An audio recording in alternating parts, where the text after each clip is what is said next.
existen diferentes tipos de levantamiento en el terreno.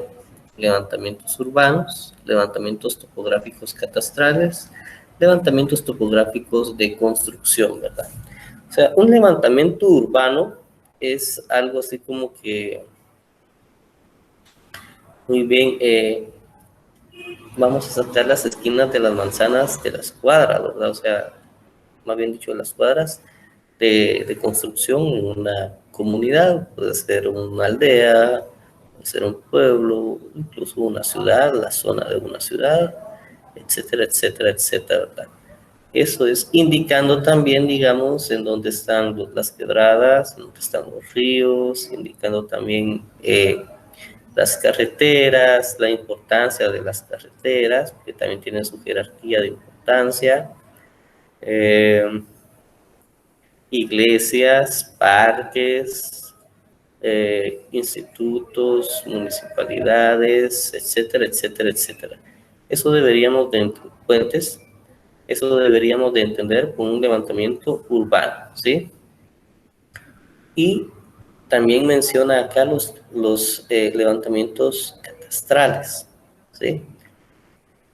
Los levantamientos catastrales son los que ya van indicando las esquinas de los, no, la ley no les dice los predios, así les dice, las esquinas de los predios, ¿sí?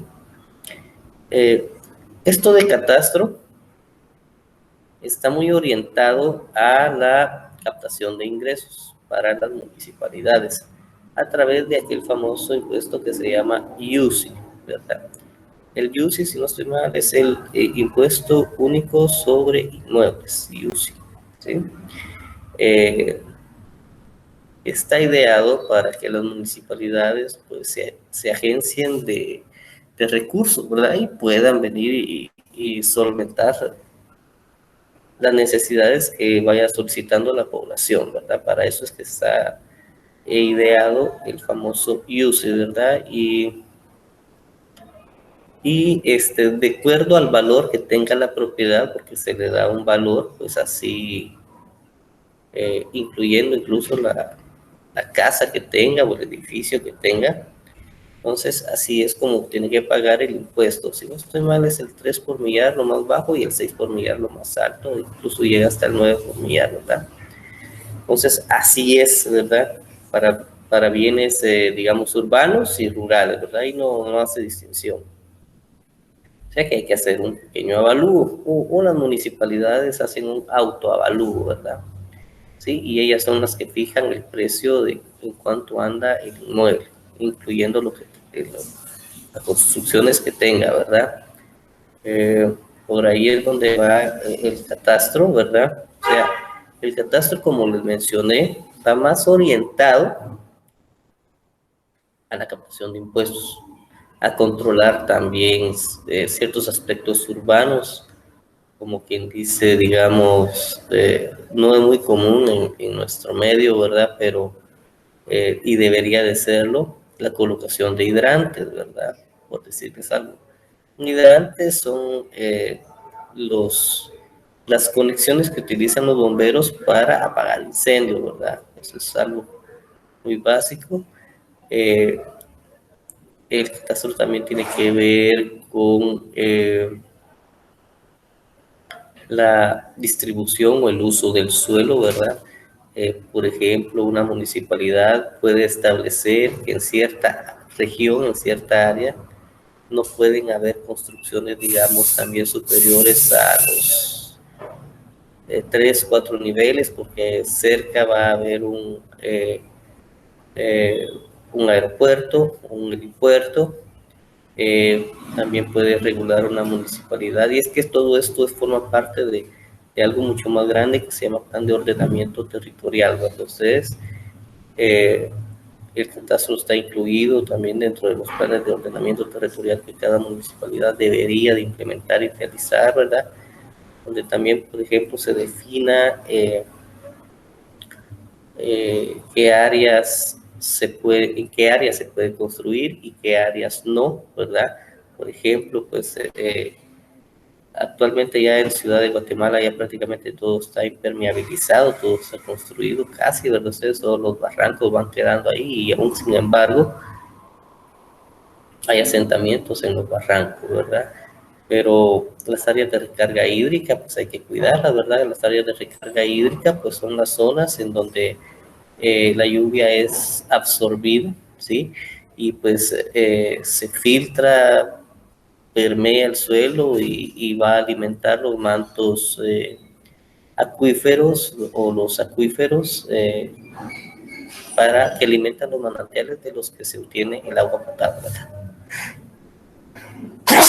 Oh, perdón, ando algo agripado, ¿verdad? Muy bien, eso es, digamos, para lo que sirve el catastro, ¿sí? Son unos ejemplos por allá. Pero el catastro en sí es pura planimetría, fíjense ustedes. ¿Por qué? Porque uno lo que le interesa básicamente son dos coordenadas, X y Y, ubicar dentro de una planta, ¿verdad? Ustedes en planta, en donde están los linderos con precisión de los predios, o de las casas, por decirlo así, o de los lotes, ¿verdad? Solo que la ley sí utiliza mucho esa palabra predio, ¿sí? O sea que en teoría deberíamos de ir de catastrar nuestra casa o nuestro pedacito, nuestro terreno, ¿verdad?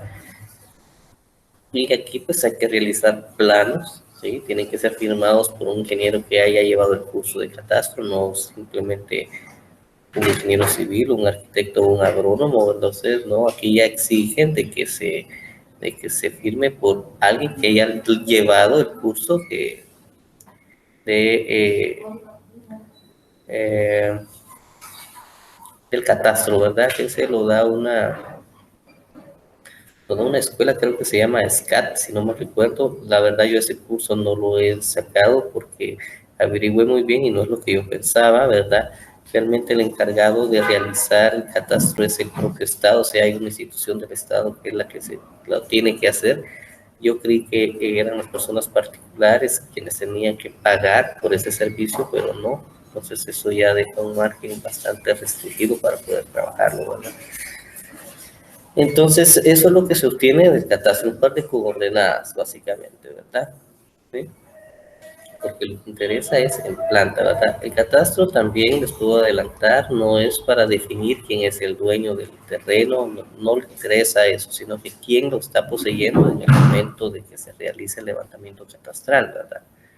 Quién lo está poseyendo, no quién es el propietario, porque es posible que el propietario sea otro, ¿verdad? Porque una cosa es poseedor y otra cosa es ser propietario, ¿sí? Para ser propietario de un bien inmueble o de cualquier cosa, fíjense ustedes de que a veces tenemos el mal concepto de que vienen y ponen el registro de la propiedad inmueble, ¿verdad? Para definir al registro general de la propiedad. Y el registro es registro general de la propiedad. O sea, ahí pueden ir ustedes a decir que son los dueños de un casco, que son los dueños de una computadora, que son los dueños de un vehículo, que son los dueños de una moto, etcétera, etcétera, etcétera, etcétera. De un lápiz, ¿verdad? Porque se llama Registro General de la Propiedad, o sea, da certeza jurídica a la propiedad que las personas tenemos, ¿verdad? Pero se malinterpreta porque la gente lo único que va a registrar son sus propiedades, ¿sí? ¿Por qué? Eso, como les mencioné, eso da certeza jurídica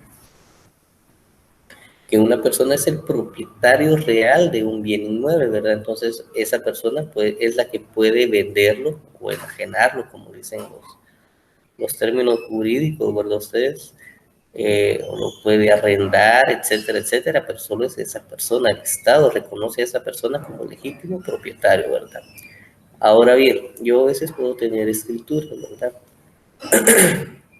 Pero si no están registradas, pues entonces solo soy posesionario y de repente yo soy el legítimo, digamos, posesionario y nadie lo ha, nadie lo ha poseído, ¿verdad? Y de repente yo lo quiero vender, pero a las personas les da desconfianza, ¿sí? A menos de que me conozcan bien, que sepan que realmente yo soy el dueño de ese terreno y que no los voy a estafar, ¿verdad? Entonces eso es lo que van buscando las personas que van adquiriendo bienes inmuebles que se dediquen a los bienes raíces, ¿verdad? Que las propiedades estén registradas a nombre de la persona que lo está vendiendo para poder hacer negocio. ¿Sí? Entonces, en teoría, registrar una propiedad pues le da otro poquito más de valor, ¿sí? Entonces, ya les digo, así es. Y están los levantamientos topográficos de construcción. Aquí ya incluye todo lo que es construcción, ¿verdad? Ustedes, carreteras, drenajes, edificios, acueductos, sistemas de agua potable, etcétera, energía eléctrica, ¿sí? Esos levantamientos de energía eléctrica pues, son relativamente fáciles y sencillos porque lo único que hay que ir haciendo es colocando en dónde es que van a ir los postes, ¿verdad? En un plano, ¿verdad? Y ya pues las personas que se encargan de eso pues tienen que cargar un plano, ubicar los puntos que se están definiendo y en ellos hacer los respectivos agujeros o hoyos, ¿verdad? Y ahí colocar los postes de energía eléctrica, ¿verdad? Los cuales van a llevar, o las torres de energía eléctrica también, los cuales van a llevar las líneas de distribución o las líneas de transmisión, ¿verdad? Ustedes. Entonces, por ahí va eso. Ahora con agua potable, pues hay que sacar también las líneas centrales, las redes de distribución, todas las calles de una comunidad por donde se va a meter el agua potable, etcétera, etcétera, ¿verdad? Y los drenajes, igual lo mismo, ¿verdad? Red de distribución tiene que ser la que va en las casas para llevarlos a los colectores. Al final tiene que ir un último colector, o varios colectores finales, digamos, que tienen que encauzar el agua hacia una planta de tratamiento, ¿verdad? Ustedes para posteriormente, después de su tratamiento, pues verterla en un receptor en un efluente, ¿verdad? O sea, puede ser un cuerpo de agua, o puede ser incluso la tierra misma, ¿verdad? Pero ya con el agua tratada, ajustándose a los parámetros que indique el reglamento de agua residual, ¿verdad? Que actualmente está vigente y poco a poco lo están haciendo que entre en vigor, ¿verdad? Que ya debería de haberse entrado, pero por razones políticas, pues todavía no está vigente como tiene que estar, ¿verdad? Entonces, por ahí van los levantamientos topográficos en construcción también, ¿verdad? Estos, pues, son levantamientos meramente técnicos, ya los topográficos catastrales, pues, esos ya, como les dije, son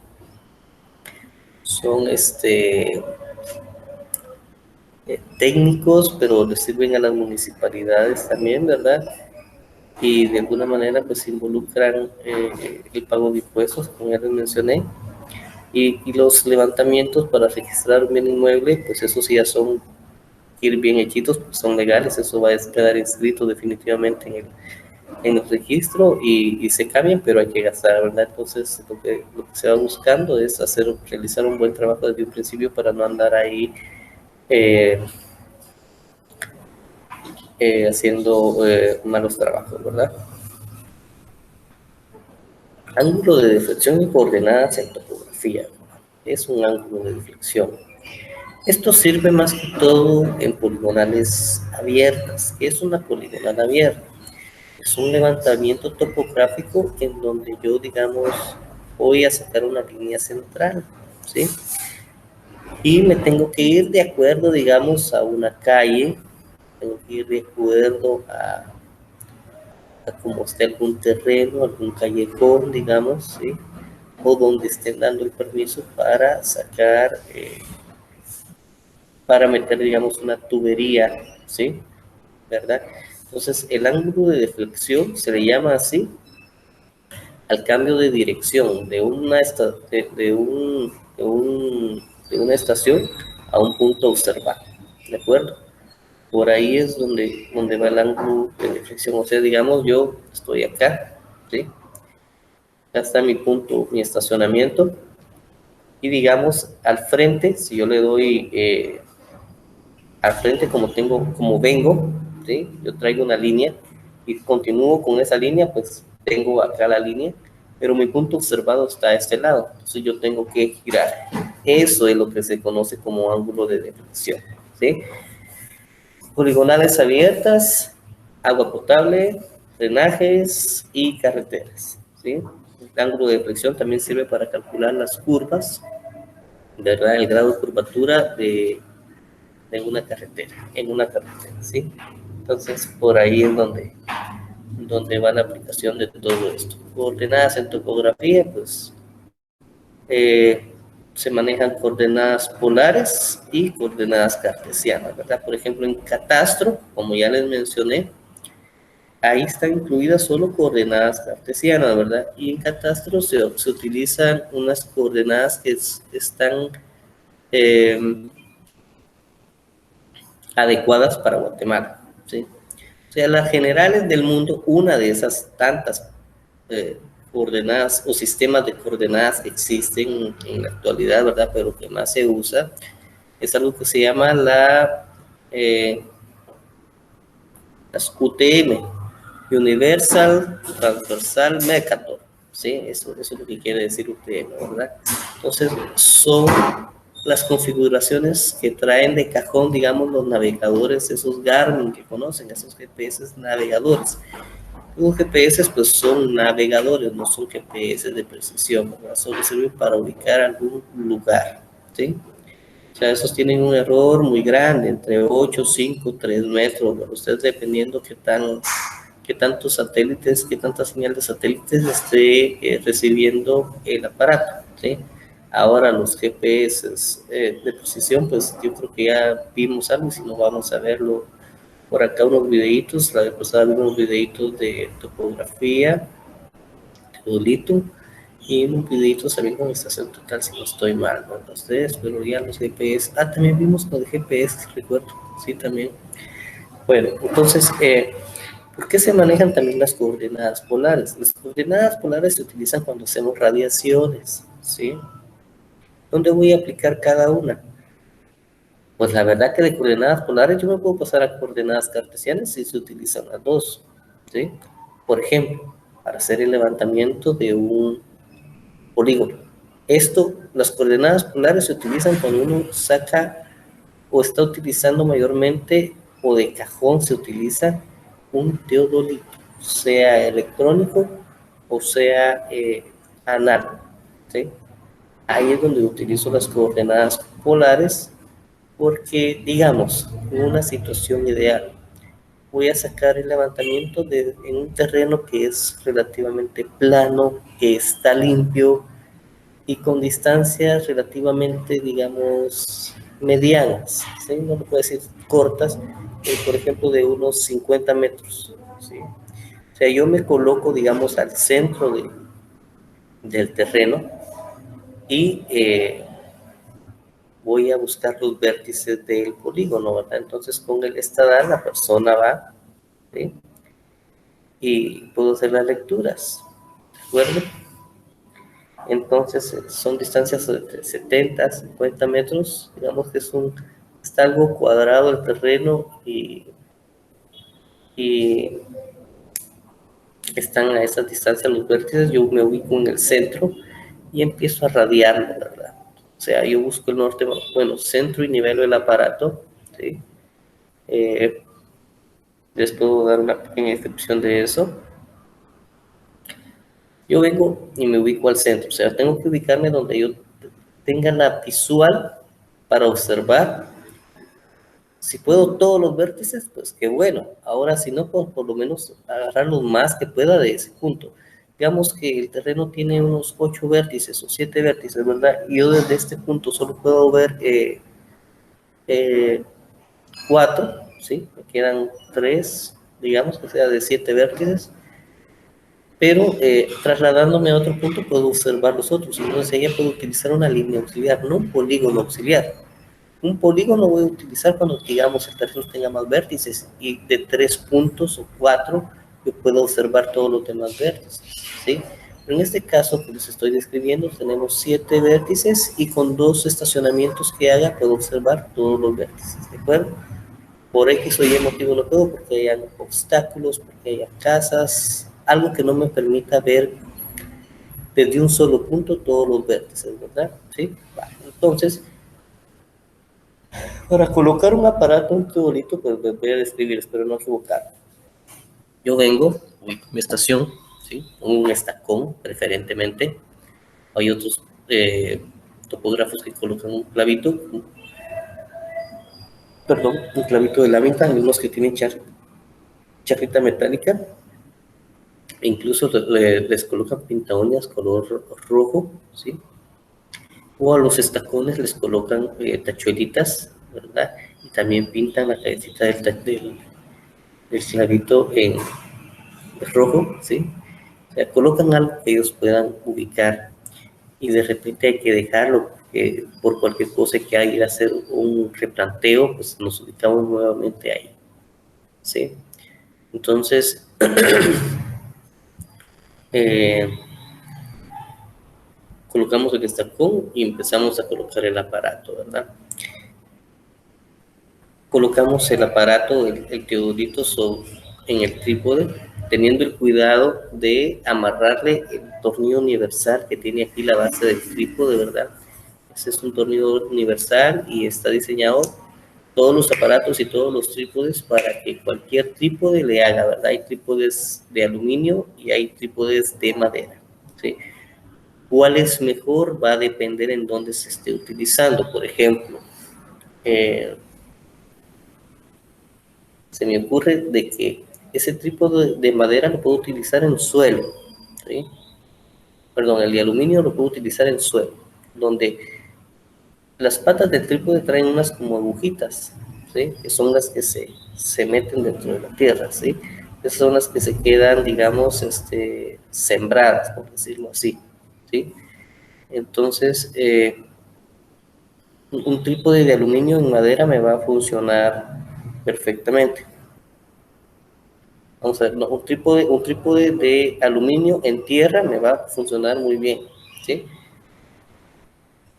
Pero el trípode de aluminio, digamos, si me toca hacer un levantamiento donde la superficie está pavimentada, ahí se me complica. ¿Por qué? Porque de repente pasan carros cerca y van a vibrar y me va a vibrar el aparato y ahí va perdiéndome precisión, se me va descalibrando. Pero el trípode de madera ahí puede absorber un poco más de energía por lo mismo que es de madera, ¿verdad? Y tal vez no se me va a descalibrar tanto.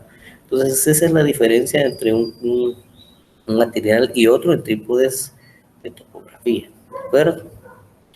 Vaya, otro asunto. Bueno, yo estoy midiendo mi terreno de 7 vértices, ya ubiqué mi primer estacionamiento, ¿sí? Y siembro una pata, y con las otras dos patas y con una mira telescópica que tienen, yo voy ubicando en dónde está el clavito o el estacón, el centro del estacón que yo coloqué abajo, ¿sí? Lo ubico bien y dejo, o sea, y suavemente coloco las otras dos patas en el suelo, ¿verdad? ¿Sí? Entonces, la pata con la que me estoy apoyando yo es un trípode, ¿verdad? O sea, es esta, digamos. Esa es la que va a quedar fija definitivamente. Las que yo debería de estar moviendo únicamente y las que voy a mover son estas dos, ¿sí? Las que estoy sosteniéndolo y pum, lo coloco suavemente y ya vi el clavito con esta mira que tienen hacia abajo los teodolitos, ¿sí? Y ahí ya empiezo a manipular. La pata fija esa no la voy a tocar. Con estos dos ya empiezo a centrar y nivelar el aparato con sus distintos niveles que tiene. Tiene dos niveles. Un ojito de pescado que tiene a este lado, digamos, y un nivel de tubo que tiene horizontal, ¿de acuerdo? Y tiene también los tornillos. Entonces, con esas dos patas que yo agarré para ubicar el clavito, esas dos patas son las que yo tengo que levantar y colocar para nivelar el nivel de pescado. Una vez esté nivelado el nivel de pescado, yo siempre no pierda el clavito, hay que tener eso pendiente, ¿sí? Y empiezo a nivelar el aparato con los tornillos jalantes. Los tornillos jalantes son 3. ¿Sí? ¿Y de qué manera? ¿Cómo se van utilizando? ¿Cómo se calibran? Pues yo vengo y coloco el aparato, digamos, aquí en esta dirección con el lente hacia allá. Entonces, estos dos los voy nivelando a modo de colocar la burbuja del nivel de tubo al centro, ¿sí? Y de ahí giro y roto 90 grados el aparato y me muevo a modo de tener, de solo mover el tornillo que no toqué de primero, ¿sí? Y ahí lo voy nivelando. Y le vuelvo a dar vuelta, los vuelvo a ajustar y por ahí, así es como se centra y nivela un aparato. De repente miramos ahí un videito, ¿eh? Eso es una pequeña descripción que les acabo de dar. Una vez esté centrado y nivelado, hay que buscar el norte magnético y hay que poner en cero el azimut, ¿sí? Y ya está listo para empezar a hacer el levantado. ¿Va? Entonces yo busco el norte magnético, pongo en cero el azimut, suelto el, el, el, el, el tornillo sujetador, ¿sí? Y ya puedo empezar a hacer mis barridos, ya puedo empezar a tomar azimuts. Los azimuts tienen que ir girados hacia mi derecha, a partir del norte magnético o a partir del norte arbitrario. Hacia mi derecha tengo que jalar, ¿sí? Entonces ahí yo ya voy sacando radiaciones. Ubico mi primer punto, ¿sí? Habíamos dicho que podía haber 4 puntos, ubico mi primer punto, anoto la lectura de hilos, digamos, si lo estoy haciendo taquimétricamente, o mido con cinta para medir desde el centro de la estaca donde yo estoy estacionado hasta el punto observado, ¿sí? Esa es otra manera, ¿verdad? Hay topógrafos que les gusta medir con cinta y hay otros que les gusta hacerlo taquimétrico. Taquimétrico, pues es más fácil, pero hay que tener la vista bien afinada, hay que tener la vista bien entrenada, porque 1 milímetro que yo me equivoque es 1 metro de diferencia, ¿sí? Entonces hay que tener ahí cuidado. En cambio con cinta, pues muchos topógrafos dicen aquí no hay pierde, con cinta estoy midiendo, pero las mediciones con cinta incluso también tienen sus pequeños errores, ¿de acuerdo? Entonces ya les comento y ya les digo por ahí es donde va. Entonces ahí es donde entran básicamente las coordenadas polares. Las coordenadas polares son distancia y ángulo, ¿sí? A partir de coordenadas polares, yo también puedo encontrar coordenadas cartesianas ubicando un origen, un punto, digamos, en el plano 0,0, ¿sí? Y a partir de ahí yo puedo encontrar coordenadas cartesianas, ¿sí? Entonces, el catastro, a diferencia de las coordenadas cartesianas, está georreferenciado, ¿sí? La georreferenciación son coordenadas cartesianas, pero adaptadas, en el caso de Guatemala, al catastro, con las GTM. Ya les hablé de las UTM, es una proyección, digamos, universal, como su nombre lo tiene, ¿verdad? O sea, se puede utilizar en todo el planeta Tierra, pero las GTM están adecuadas para que sean utilizadas en el país. ¿Por qué? Porque las UTM, las coordenadas de Mercator, dividen todo el globo terrestre en 24 zonas, si no estoy mal, ¿sí? O sea, son las 24 horas del planeta, fíjense ustedes, hasta en eso está relacionado. Entonces, Guatemala, a partir del meridiano de Greenwich, las mide. El meridiano de Greenwich está en Londres y pasa cabal sobre la torre, si no estoy mal, es sobre la torre del Big Ben, creo que se llama el edificio. Es un edificio antiguo que tiene un reloj famoso, ¿verdad? Entonces, no sé si sobre la torre del Parlamento, no me recuerdo, del Parlamento inglés. Uno de dos. Bueno, el punto es de que Guatemala se encuentra cabal dividida en 2 zonas, zona 15 y zona 16. Entonces, eso es un poco complicado en catastro, ¿sí? Por lo tanto, vienen y matemáticamente eso se puede manipular y dejar el territorio nacional, todo el territorio de Guatemala, en una sola franja. Entonces, al moverlo así, esas son las coordenadas GTM, ¿de acuerdo? Todo eso es matemática, fíjense ustedes, precisiones y exactitudes. Y esas ya son coordenadas cartesianas, o sea que ya se pueden, coordenadas cartesianas quiere decir que ya se encuentran en un plano cartesiano, ¿sí? 2 coordenadas, X y Y, sencillamente. Las magnitudes que tengan, pues eso va a depender de la proyección que se esté utilizando, ¿verdad?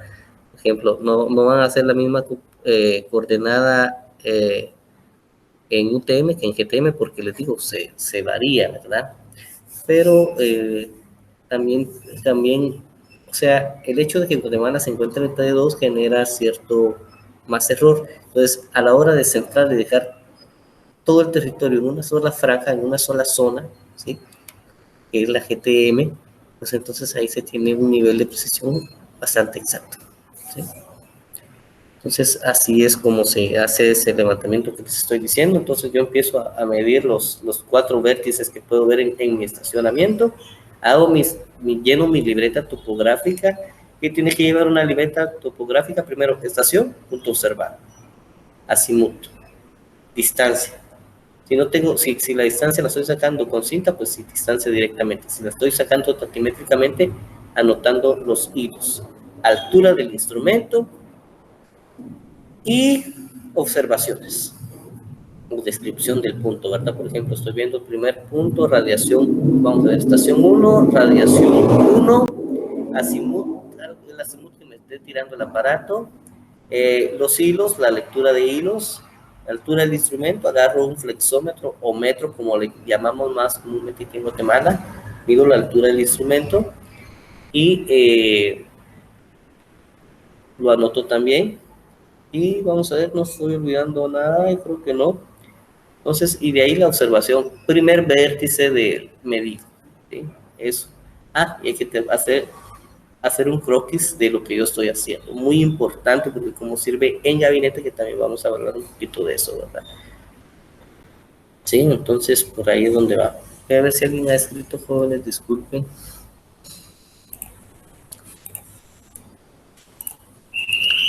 Fíjense de que por ahí vi unos correitos, ¿verdad? Que están solicitando mi número o para que les dé, creo que, información, ¿verdad? Miren, pues las presentaciones las tienen que subir las personas que están a cargo. Yo cumplo con enviarlas, ¿verdad? Directamente a ustedes no les puedo dar nada, son las instrucciones que yo tengo. Entonces, prácticamente yo estoy, digamos, solo dando la conferencia, básicamente. Yo, si no estoy mal, tampoco voy a manejar notas, no voy a manejar nada. Yo solo tengo que cumplir con el contenido problemático de la clase y dándole los conceptos, y esos conceptos son los que van a ser evaluados, ¿verdad? Entonces, ya les comento, yo sí no voy a manejar nada de calificaciones, ni trabajos, ni nada. Trabajos, pues tengo que hacerlos y enviarlos, ¿verdad? Pero nada más, no los voy a calificar. O así se ha trabajado anteriormente, ya van 2 semestres que trabajamos, este es el tercero, y así es como yo he estado trabajando con la U, pero si no estoy a cargo de calificar absolutamente nada, ¿verdad? Entonces eso se los estoy aclarando desde ya. Y la información que requieran, pues tienen que solicitarla por donde corresponde, ¿verdad? Pero si no estoy autorizado a mandarles nada, ¿verdad? Entonces, disculpen, así son las instrucciones y así tengo que trabajar y me tengo que ajustar a ellas, ¿verdad? Entonces, continuando, tengo una duda, vamos a ver, hay personas que estén viendo, sí hay bastantes. Si tienen alguna consulta o pregunta, háganmela saber y con mucho gusto relativo a esto, ¿verdad? O me gustaría que enviaran un correo diciendo si se está escuchando o no, ¿verdad? Entonces, voy a continuar.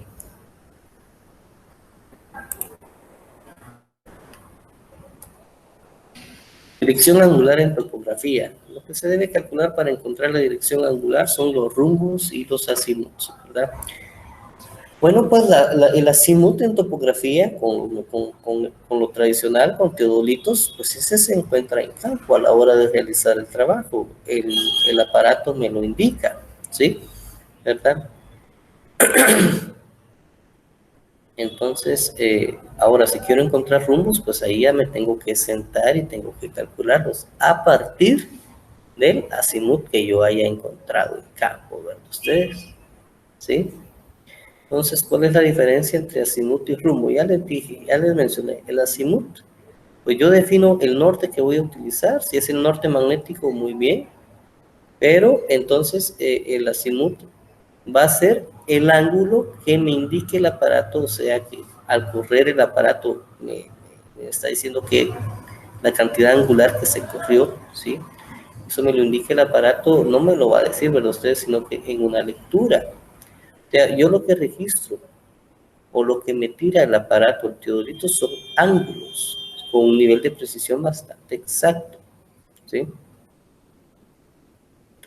Entonces, ángulos es lo que me tira el aparato. Ahora, una estación total me puede dar ángulos, sí, la puedo configurar, pero en sí la estación total no es eso. La estación total es para capturar tres medidas, por decirlo así. Las dos coordenadas X, y la altura. Para eso es, básicamente. Y eso, pues, esto yo lo puedo hacer. O sea, que yo con una estación total lo que voy a hacer es capturar una nube de puntos, varios puntos. Esos puntos yo, a través de medios electrónicos, pues lo bajo a una computadora y ya con programas de software, pues ya los voy ubicando y ahí ya, si me piden un derrotero, pues se saca el derrotero, ¿verdad? El AutoCAD es el programa por antonomasia, les puedo decir que se viene utilizando desde hace 25 años, pero ya actualmente ya hay otros. Yo en lo personal todavía uso AutoCAD, ¿verdad? Para topografía. O también uso el famoso Civil, ¿sí? En Civil ya se pueden trabajar de mejor manera los datos recopilados por la estación total. Muchas personas critican el Civil porque es un programa muy grande que absorbe muchos recursos de la máquina, o sea, de que la máquina que lo tenga tiene que ser una máquina bastante fuerte, bastante tora, con bastante capacidad de almacenamiento, bastante capacidad de procesamiento y, y muy buena, ¿verdad? Pero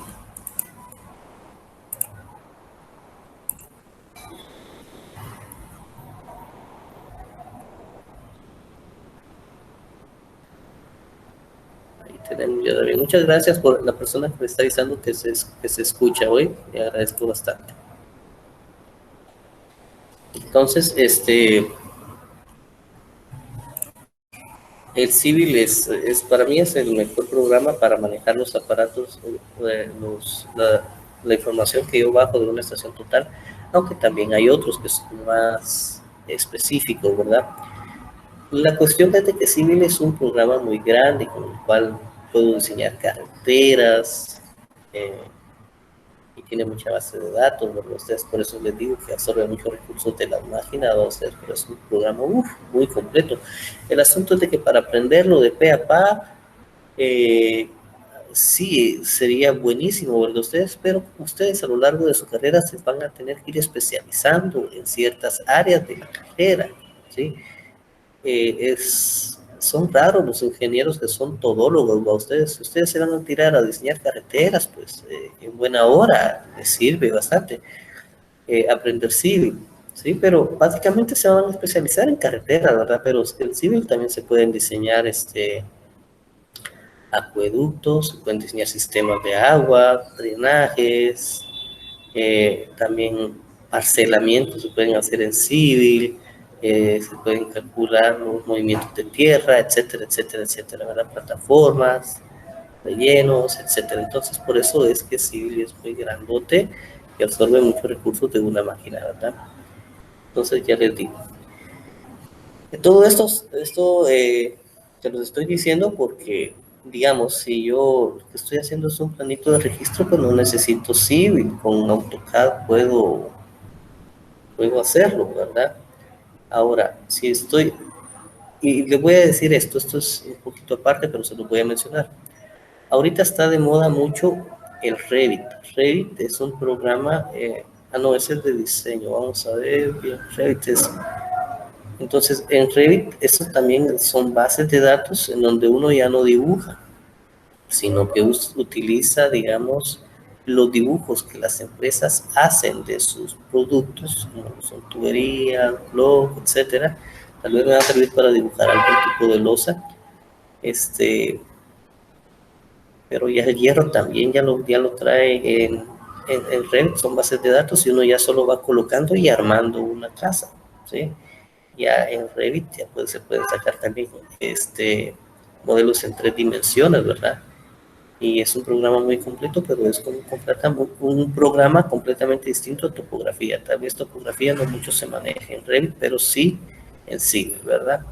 Entonces, por ahí es donde va la dirección angular en topografía, ¿verdad? Tenemos dos tipos de ángulos, rumbos y azimuts. ¿sí? El azimut está medido del norte hacia mi derecha, barriendo el aparato hacia la derecha. Y los rumbos, pues, están en cada cuadrante del plano cartesiano, les voy a decir, ¿sí?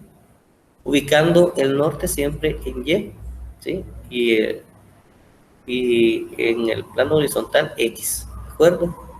Entonces, en esos 4 cuadrantes se van ubicando los rumbos, o sea, los rumbos también tienen nombre y apellido, ¿verdad? Porque si están ubicados en el primer cuadrante del plano cartesiano, se dice que está en la dirección o en el rumbo noreste, ¿sí? Entonces se escribe norte, la cantidad del ángulo que tiene que ser de 0 hasta 90, este.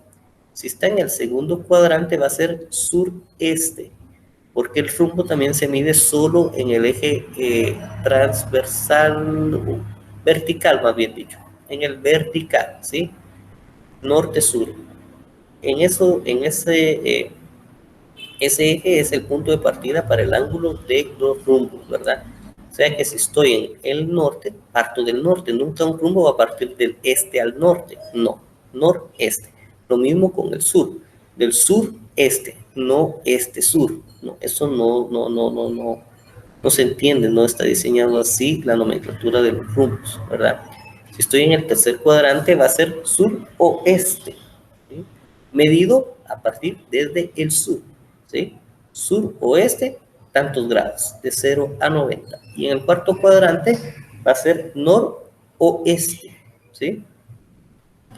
Noroeste medido del norte para acá, ¿sí? Esa es la diferencia entre rumbos y azimuts, ¿de acuerdo?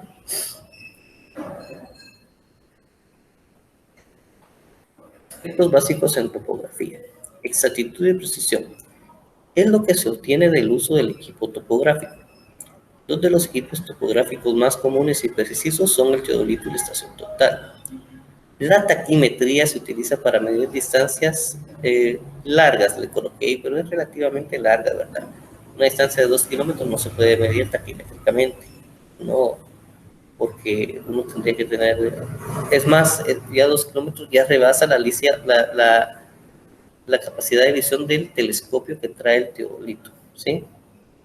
Incluso con una estación es muy grande, 2 kilómetros, ¿de acuerdo? Y los aparatos traen ahí hasta qué distancias pueden medir, ¿va ustedes? Un teodolito es necesario nivelarlo y centrarlo antes de realizar cualquier levantamiento topográfico, es lo que ya les expliqué, ¿verdad? Bueno, recordándome nuevamente, yo, volviendo al ejemplo de la medición del polígono de 7 lados,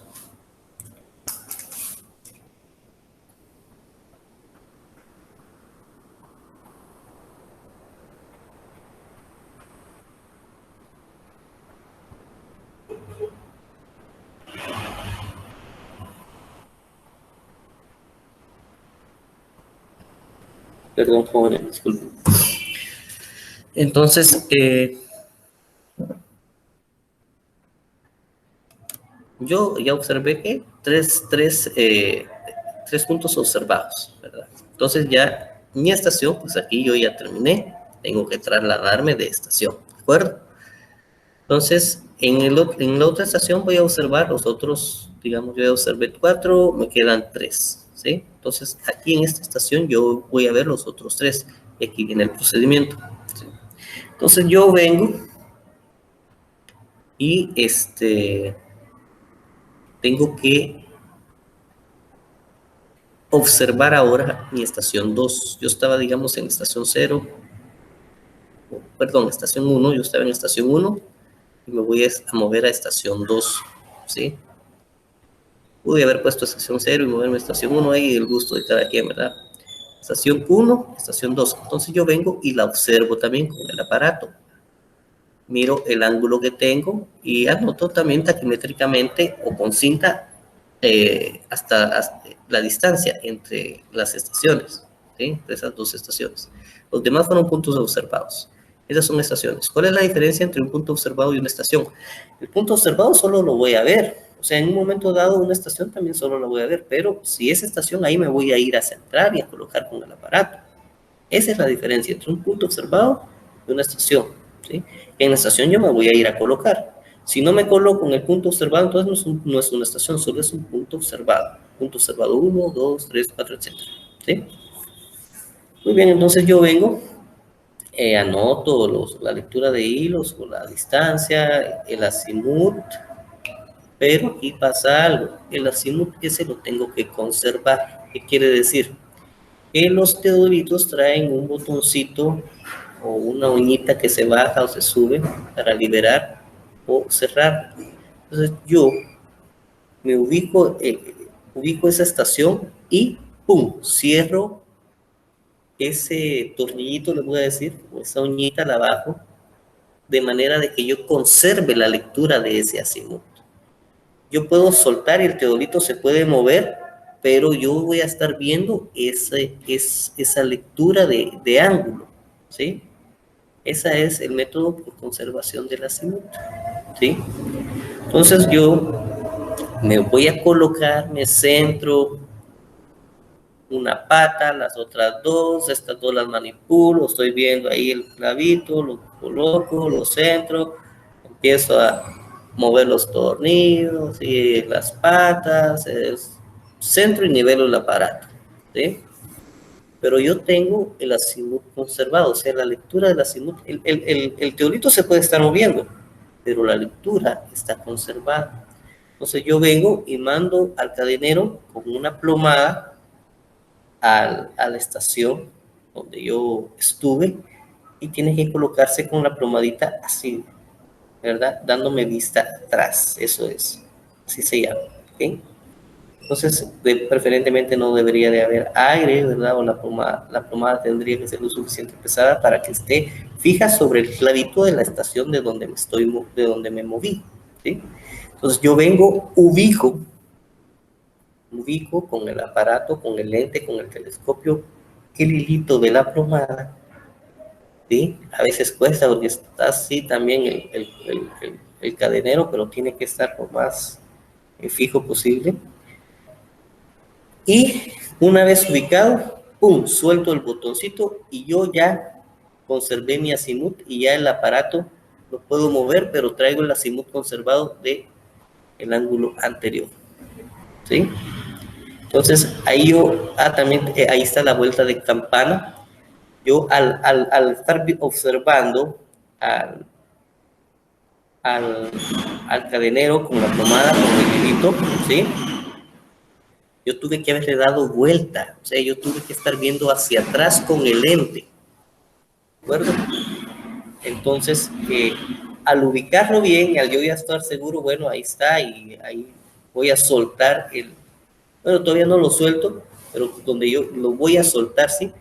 Entonces yo estoy viendo hacia atrás, vengo, le doy la vuelta y le doy la vuelta de campana al telescopio del aparato y ya está ubicado al frente, digamos, mi lente, y ya suelto el botón para poder continuar haciendo las lecturas de los puntos observados que me faltan, que son 3, ¿de acuerdo?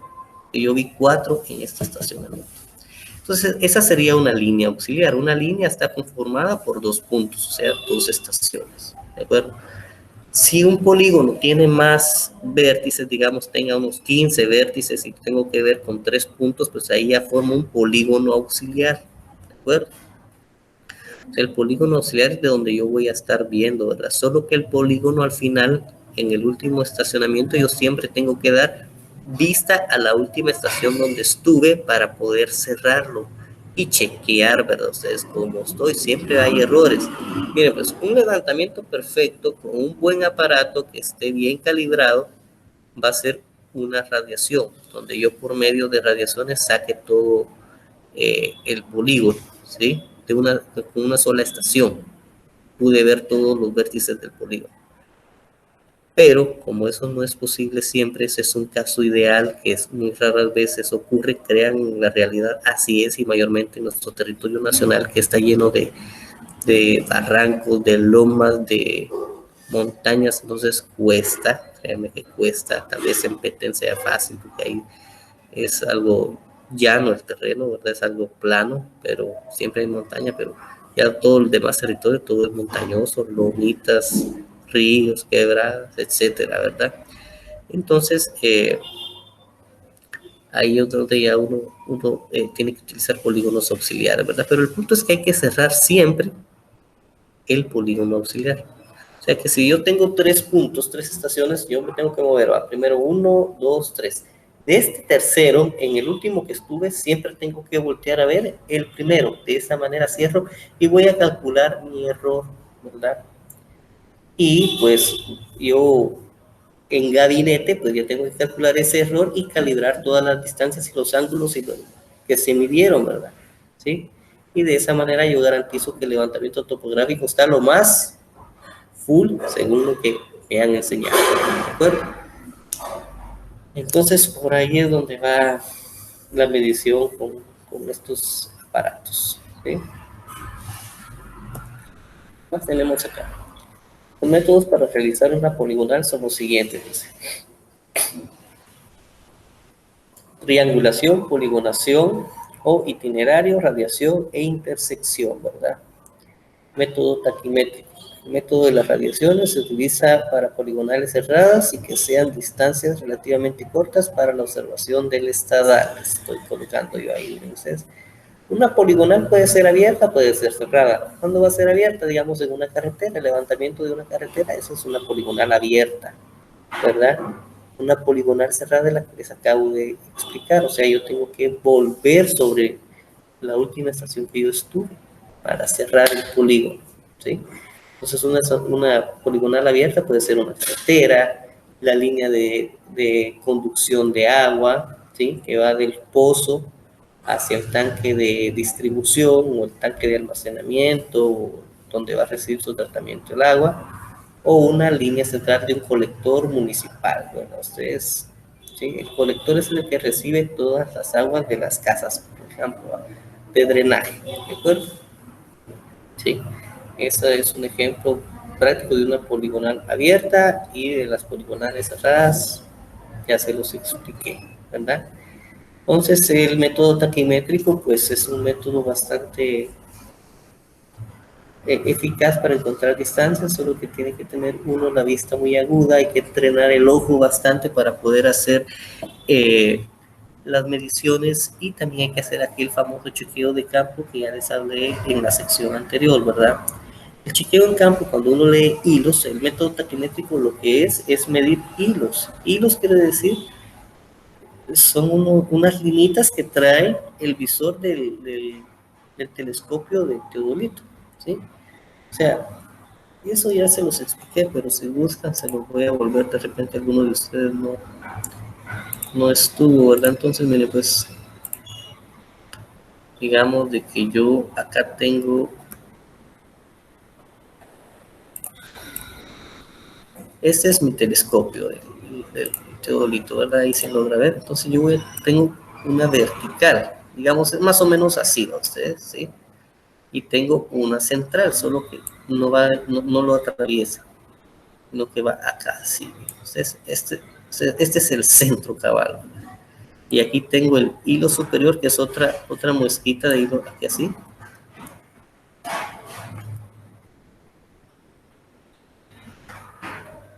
Y aquí tengo el hilo inferior. Entonces, este es un pequeño, así es como se mira la mira de un telescopio de un teodolito.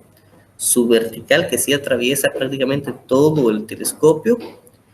La horizontal, este es el centro cabal, ustedes, y este es el hilo superior, y esta ranurita aquí, un muesquita negra que se mira, es el hilo inferior. Miren, pues el telescopio, el teodolito también trae unos, se puede calibrar, o sea, para que uno observe bien la medida y no haya mayor margen de error, ¿de acuerdo? Entonces yo tengo que anotar,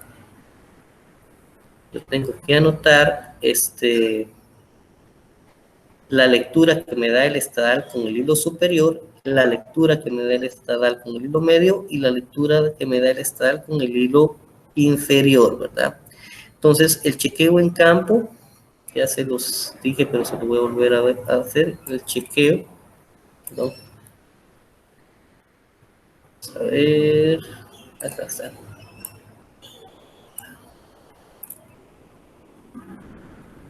El chequeo se hace así. Chequeo, le voy a poner acá. Chequeo es igual a hilo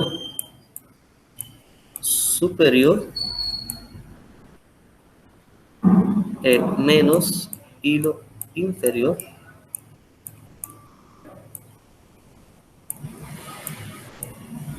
dividido 2. Entonces, esto tiene que ser igual al hilo medio. ¿Sí? Entonces, es el famoso chequeo de campo. Hilo superior menos hilo inferior dividido 2 tiene que ser igual al hilo medio, la lectura del hilo medio. Si por 1 milímetro no me casa, entonces tengo que volver a realizar la lectura y afinar bien mi vista para determinar dónde está más la lectura, si en el hilo superior o en el hilo inferior, ¿verdad? Entonces, así es como se hace este famoso chequeo, ¿verdad? Ese cuidado hay que tener con la taquimetría, pero sí la taquimetría es muy precisa. Y otra cosa, fíjense ustedes de que, pero eso no siempre se puede, ¿sí? Hay teodolitos que se pueden nivelar y, ¿cómo es? Centrar, nivelar bien verticalmente.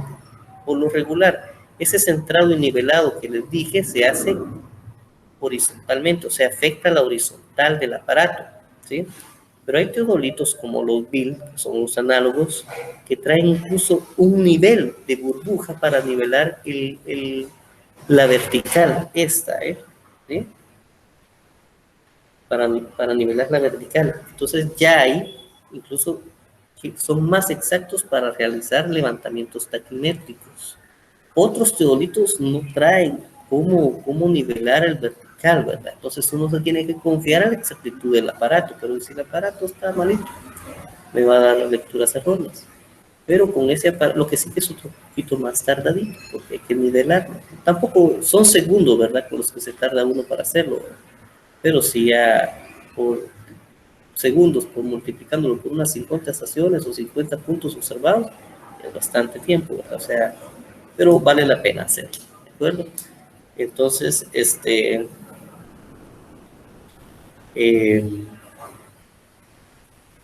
así se chequea. De repente les pongo ahí, por ejemplo, unos ejemplitos, ¿verdad? Vamos a ver, por ahí había un videito, ¿verdad? Entonces, por ahí vamos con el método taquimétrico. El método de las radiaciones se utiliza para poligonales cerradas y que sean distancias relativamente cortas para la observación del estado. O sea, las distancias que tienen que ser mucho más cortas que la distancia que especifique el aparato, ¿verdad? El aparato me dice, mire usted, solo puede medir taquimétricamente 700 metros, ¿verdad? O 300 metros, ¿verdad? Eso me lo tiene que decir la especificación del aparato y tengo que hacer caso, ¿de acuerdo? Ah, les decía, nivelando a 90 grados, ahí salen las distancias bien fácil, ¿ya? Colocando a 90 grados el lente, o sea, el ángulo vertical que quede a 90 grados, y yo lo dejo bien preciso y hago mis observaciones y las anoto muy bien, ahí voy a tener una distancia bastante exacta a ustedes, y eso yo lo he comprobado en campo, ¿sí? Con distancias cortas.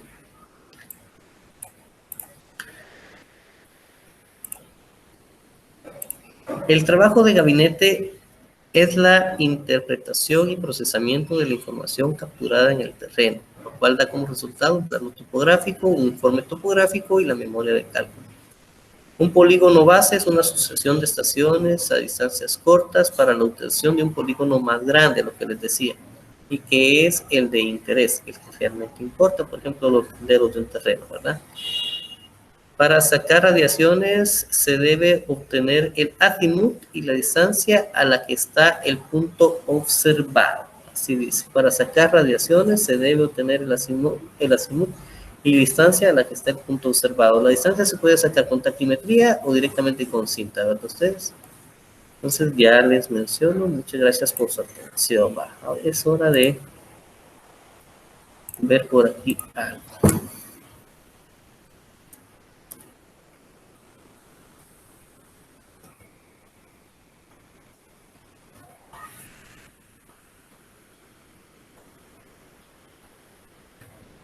Vamos a ver. Miren, esas aquí está. Este pequeño ejemplito vamos a estar viendo ahorita hoy.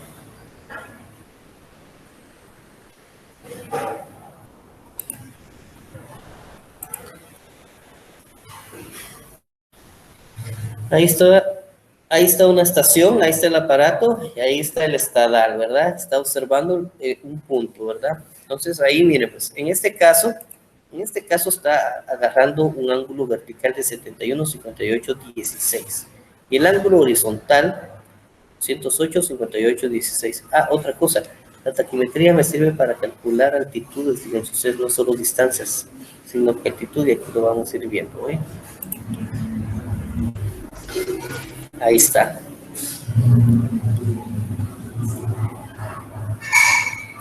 Entonces aquí tenemos esta triangulación, miren ustedes, esta es una triangulación pero en el eje vertical, ustedes.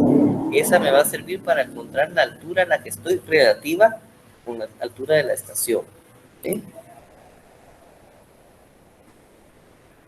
Ahí están los hilos estadimétricos, lo que yo les digo, ¿verdad? Aquí está la vertical, la horizontal, hilo superior e hilo inferior.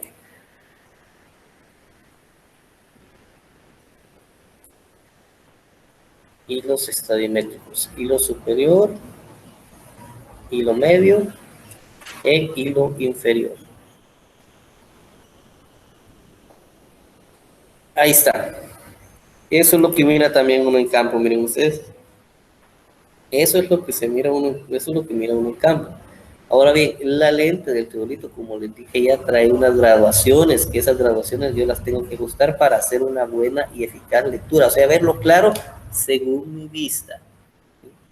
Porque de repente para otro que llegue a ver, no mira, ¿verdad? Entonces él tiene que ajustar a su vista, ¿sí? Eso se hace en práctica, ¿no? Ustedes, donde todos pasan ahí a ver cómo está la cosa y todos lo van manipulando y de repente hasta se pierde, ¿va? Ustedes, pero ya en un trabajo ya solo una persona va a estar manipulando el aparato, solo el topógrafo, ¿de acuerdo?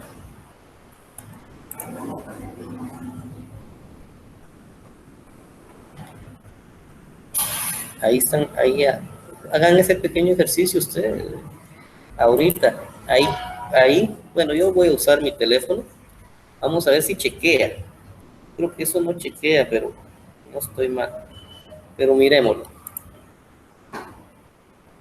Hagan el chequeo que ya les dije. Hilo superior más hilo inferior dividido 2 me tiene que coincidir con el hilo medio.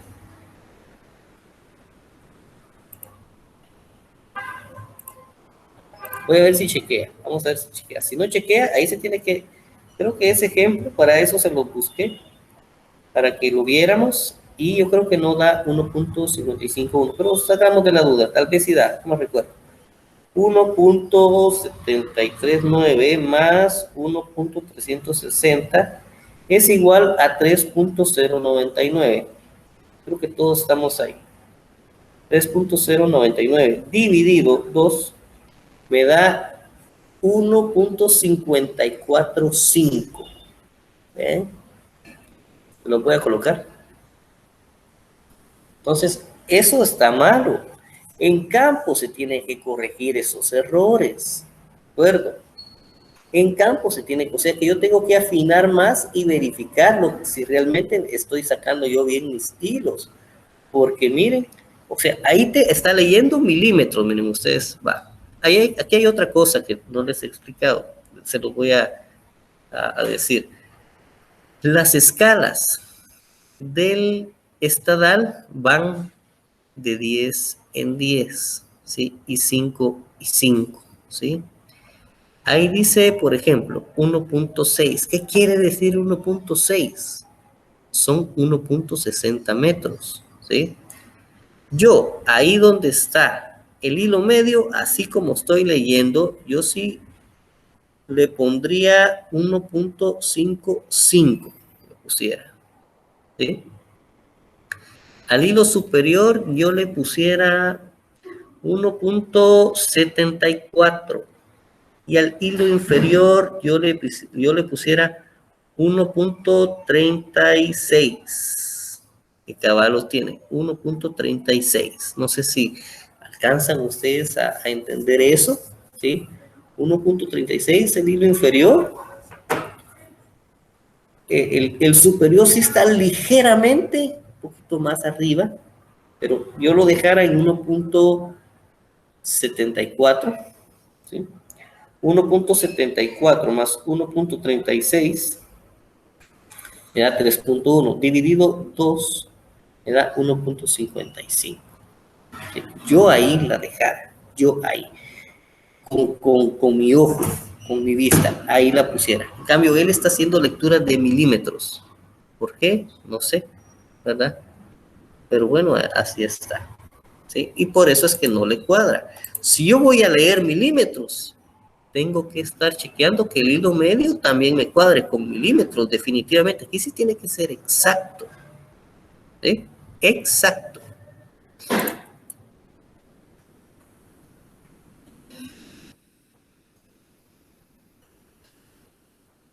Dice que tienen un video de realizar las lecturas, de ver las lecturas, para mí están mal. Por lo tanto, la distancia que él va a encontrar está mal. ¿Sí? Recuérdense que esto es didáctico, ¿verdad? Ustedes, esto se lo estoy poniendo solo para que ustedes se den cuenta. Y les estoy compartiendo mi percepción, pero ustedes tienen que cuestionarse todo y hacer las cosas por ustedes mismos para verificar si estamos bien o estamos mal, basándonos en su conocimiento que tengan o que tengan que investigar. Ahí tenemos unas fórmulas para encontrar la distancia inclinada. Miren ustedes, distancia inclinada es igual a hilo superior menos hilo inferior por 1000, ¿sí?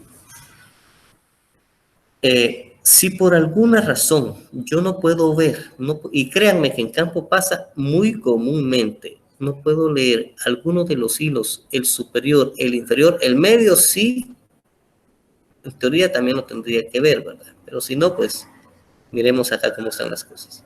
Entonces, distancia inclinada también es igual a hilo superior menos hilo medio, pero por 200, ¿sí? Esta fórmula se utiliza si yo no tengo, si yo no pude hacer la lectura en campo. Si no pude hacer la lectura en campo, ¿qué puedo hacer? ¿Sí? Ahí no puedo hacer nada.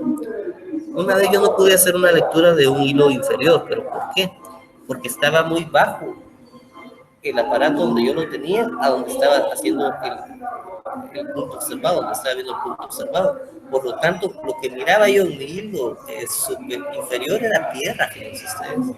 Yo solo podía leer dos hilos, el superior y el medio. Entonces, con esos, si yo tengo el superior y el medio, tengo que usar distancia inclinada es igual a hilo superior menos hilo medio. Si yo tengo las tres lecturas, tengo que utilizar distancia inclinada, hilo superior menos hilo inferior por 100. Si por alguna razón yo no pude ver el hilo inferior, pero sí vi el hilo medio y el hilo inferior, distancia inclinada es hilo medio menos hilo inferior por 200, ¿de acuerdo? Ahora bien, ¿cuál es la famosa distancia inclinada? Ahorita es esta, ¿ve? La linita roja que está aquí, ¿sí? Esa es la distancia inclinada, ¿sí? Es como quien dice la hipotenusa del triángulo que ya vimos.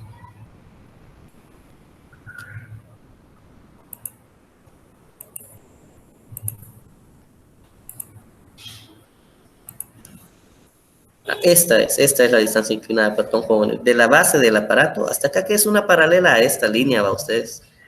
Solo de que, como yo yo la traslado de aquí para acá, porque medí la altura del instrumento. La altura del instrumento es de aquí hasta acá, ¿verdad? Estas fórmulas creo que tienen un errorcito también por ahí, fíjense ustedes. Tienen que verificarlas en otra fuente. Ahí dice, distancia horizontal es igual a distancia por el seno por el ángulo vertical al cuadrado, ¿sí? Y la distancia vertical es distancia inclinada por seno, ángulo vertical. Esta creo que es la que está mal, ¿verdad? O no me recuerdo. Pero hay que chequearla en otra fuente, ¿verdad? Hay variedad de fuentes, ¿verdad? Y así se consigue la distancia horizontal. La distancia horizontal es la distancia que hay de la estación a donde está el punto observado. Y la vertical es la que me va a servir para encontrar la altura del punto, ¿sí? O sea, la tercera dimensión. Distancia horizontal sale 34.27 y la distancia vertical 11.50 y algo. Distancia horizontal 34.27 y distancia vertical 11.154, ¿verdad? Entonces ahí ya puede calcular. Entonces viene él, mire pues, si él a esta estación le pone arbitrariamente un nivel 100, ¿cuál va a ser el nivel aquí? ¿Sí? Tengo que sumarle esto, ¿eh? Entonces esta sería la 111.154, ¿sí? Esta es la altura, la cota de este punto. La cota de este punto es 100, más 11.154, yo tengo 111.154, que es la cota en este punto, ¿de acuerdo? Y la distancia horizontal es esta, ¿verdad? Entonces yo ya tengo coordenadas polares, miren ustedes. ¿Por qué? Porque tengo una distancia horizontal que es de aquí para acá y tengo el ángulo, el azimut, que ahí no está, pero está acá, ¿eh? Ahí está, ¿eh? Tengo el ángulo horizontal y tengo la distancia horizontal, por lo tanto, tengo una coordenada polar. Coordenada polar es ángulo, distancia. Y ya puedo encontrar coordenadas, ¿sí?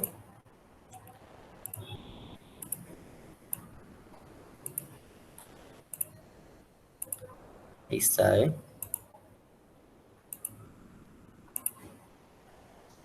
Ahí va a hacer un cálculo de sus coordenadas rectangulares, pero posteriormente. Por ahí es donde va este ejemplito, estimados jóvenes. ¿Qué más quería explicarles?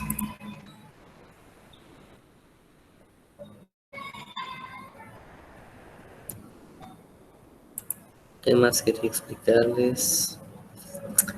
Bueno, ok, ya vi. Les voy a repetir esto.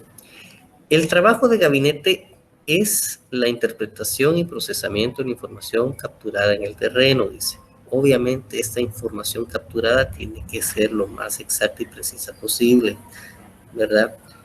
La vez pasada vimos que también hay errores sistemáticos y hay errores accidentales, algo así. Pero hay errores, ¿verdad? En campo, a veces, por más que uno se esfuerce, pues siempre van a haber errorcitos, ¿verdad? Pero uno tiene que tratar la manera que sean mínimos y eficientemente, ¿sí? En campo cuesta a ustedes estar en campo sacando una poligonal de una carretera y con el tiempo apremiando, porque la gente para ayer quiere sus cosas a ustedes, entonces eso cuesta. Y el topógrafo tiene que tener bastante experiencia nivelando, centrando y sacando lectura de hilos y va a hacer taquimétricamente el levantamiento, ¿sí? Tiene que tener el ojo bien entrenado y ese chequeo que yo les digo, ellos lo hacen mentalmente. Un buen topógrafo, por supuesto, ¿verdad? Incluso con milímetros. Hace su cálculo bien, ahí estamos bien. Sigamos, así dice. Y a moverse de estación, conservando el azimut. ¿De acuerdo? Entonces, por ahí. El punto es esto, ¿verdad? Que también les quiero explicar algo. Con estación total no se hace un mayor trabajo de gabinete. El trabajo de gabinete ya es el diseño en sí de lo que se esté trabajando, ¿de acuerdo? Con estación total. Ahora con GPS de doble frecuencia sí hay que hacer un postproceso y ahí están los procedimientos para calcular errores y ajustar todo de manera más adecuada. Perdón. ¿Verdad? Asegurando una exactitud bastante precisa, ustedes. Una precisión bastante exacta, más bien dicho. ¿Sí?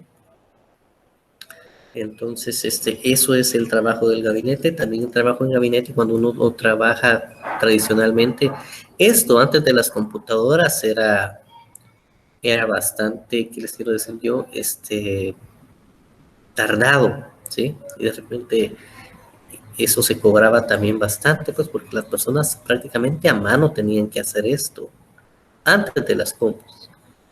En el 95 viene y ya entran las computadoras y ya entra el paquete este de Office, de Microsoft, de Windows, ¿sí?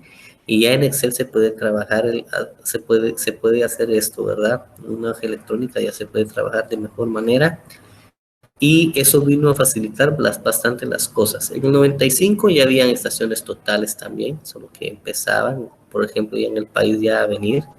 Todavía prácticamente hasta el 2000 se trabajaba bastante con teodolito.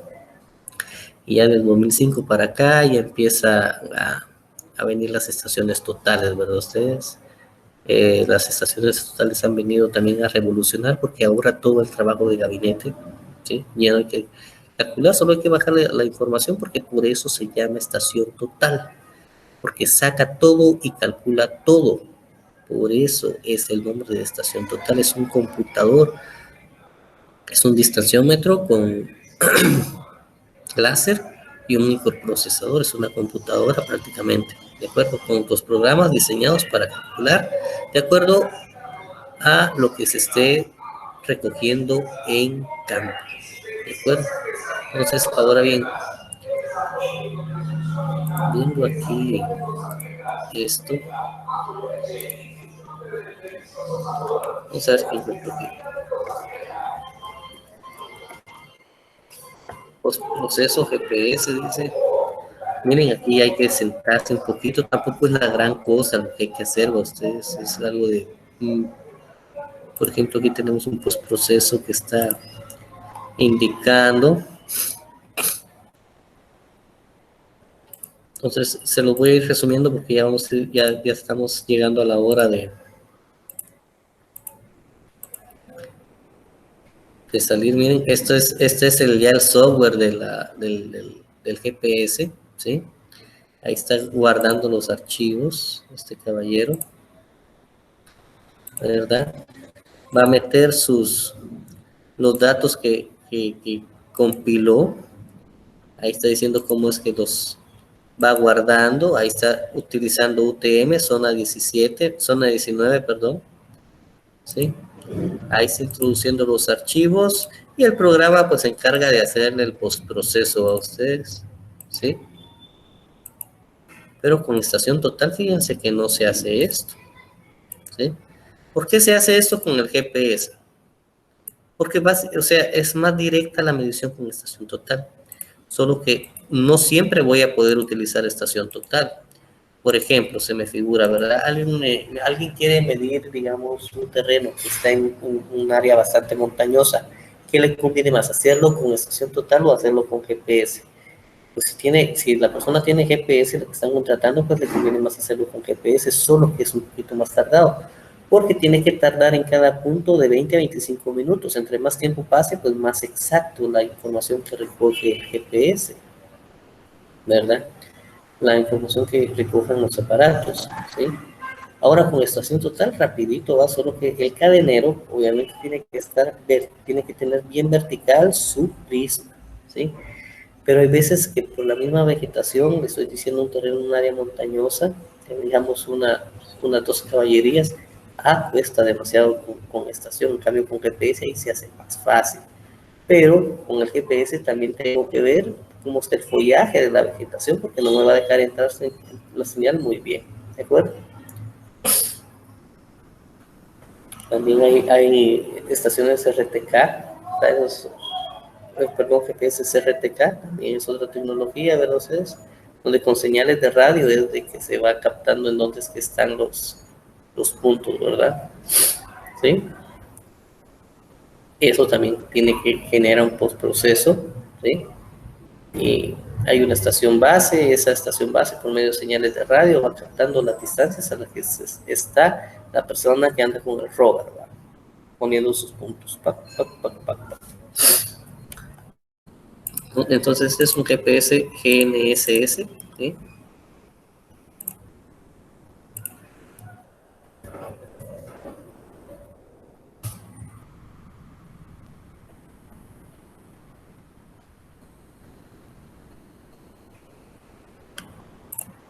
Miremos aquí que dice RTK, del inglés Real Time Cinemático, o navegación cinética, satelital en tiempo real. Es una técnica usada para la topografía, maquinaria agrícola y navegación marina, basado en el uso de medidas de fase de navegadores con señales GPS, GNLS, ONLAS y o de Galileo, donde una sola estación de referencia proporciona correcciones en tiempo real, obteniendo una exactitud submétrica. Cuando se refiere al uso de la red GPS, el sistema es llamado comúnmente como TGPS, corrección portador de fase, dice, ¿verdad? Entonces, esto es una estación RTK, ¿verdad? Ustedes, está algo corto, ustedes si gustan, pues miren lo más despacio.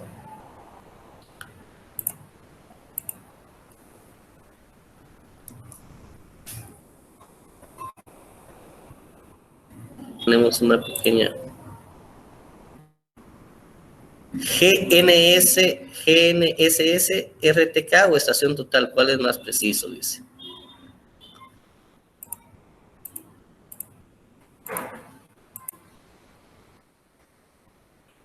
El error obtenido entre un levantamiento GNS-RTK y uno realizado con la estación total es muy significativo.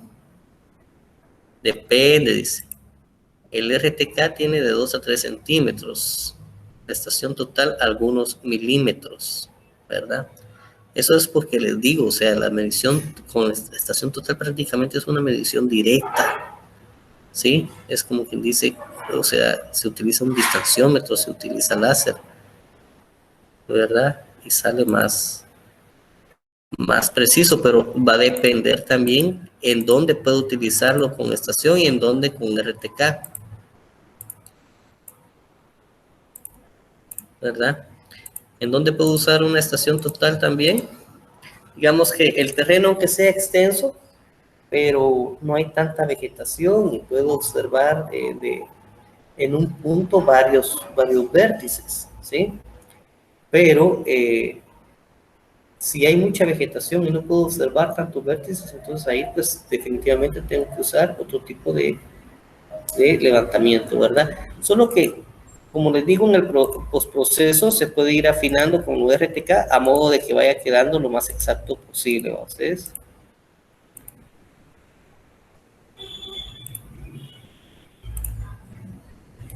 ¿Verdad? Y mayormente el RTK tiene más error en altitudes, en las cotas, ahí va a tener un poquito más de error, ¿verdad? Ustedes, ¿sí? Entonces, estimados jóvenes, por aquí la vamos a seguir dejando. Para mí ha sido un verdadero gusto. Saludos, que Dios los bendiga y seguimos en comunicación.